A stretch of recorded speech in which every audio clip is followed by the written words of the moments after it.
Hello Internet, and more specifically, hello Emma. This is a video response to Emma's video, The Butter and Cheese Theory, in which Emma very convincingly states that a person's butter and cheese in their fridge say a lot about them. I thought, well, I'm game, let's see what you got. Okay, so here's my butter. Well, it's margarine actually. That's the first thing it says about me. I don't have butter in my fridge because, you know what's a bitch? Taking out the butter in the morning and then, trying to take a knife to it, but finding out that it's rock hard. Margarine is, much more satisfactory that way, in that you can always spread it, even if you just got it out of the fridge. So, okay. So here's what it looks like. I'm gonna have to get some new one. There's only about a fifth left. And you will notice two things right off the bat. It's very smooth. There are no crumbs. So I'm one of those people that likes to, take their level of margarine down, in a plane. I don't like to cut deep gashes into it. They're like, you might see certain paths among it. Now it's not as smooth as I'd like it to be, but that's only because, if you're taking your knife to it now, it's kind of hard to use the broad blade for it. If it's this deep, you kind of tend to use the tip, so it's harder to make it smooth. But I do make an effort, and I try not to get any crumbs in my margarine, because that's just gross. The other thing you'll notice is this slob up here, which happened this morning at breakfast. And it's because I kind of overestimated how much margarine I wanted on my bread.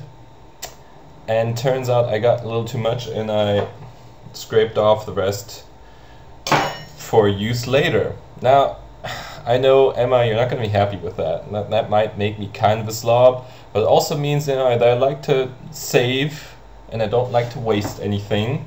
And you can see it's clean, it was just on my knife, it wasn't on my bread itself, so I don't know, you take that however you want it.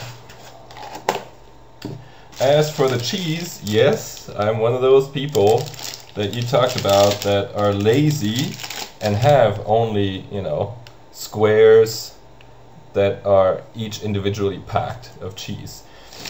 But I would like to say in my defense that I don't do this because I'm lazy, because I also have this, and that's a sausage. And it's a sausage, mortadella or whatever you call it, I think bologna in the US. And I cut it, for spreading on my bread. And I always cut it with this knife, and I always wash this knife afterwards and put it up on my magnet wall again. So I'm not lazy. I don't mind cutting up stuff. It's just a matter of quantity. I eat a lot more sausage and salami and whatever on my bread than I do cheese. I only have cheese like once a week or something, and then it doesn't really, it's not really worth it to have an entire block of cheese, because I just scrape off a few bits and then the rest goes moldy, so that's no use. So this kind of cheese, I know it's not as good as, a block of cheese or whatever, and it's kind of bad for the environment to have every individual square packaged. I am aware of that. Oops.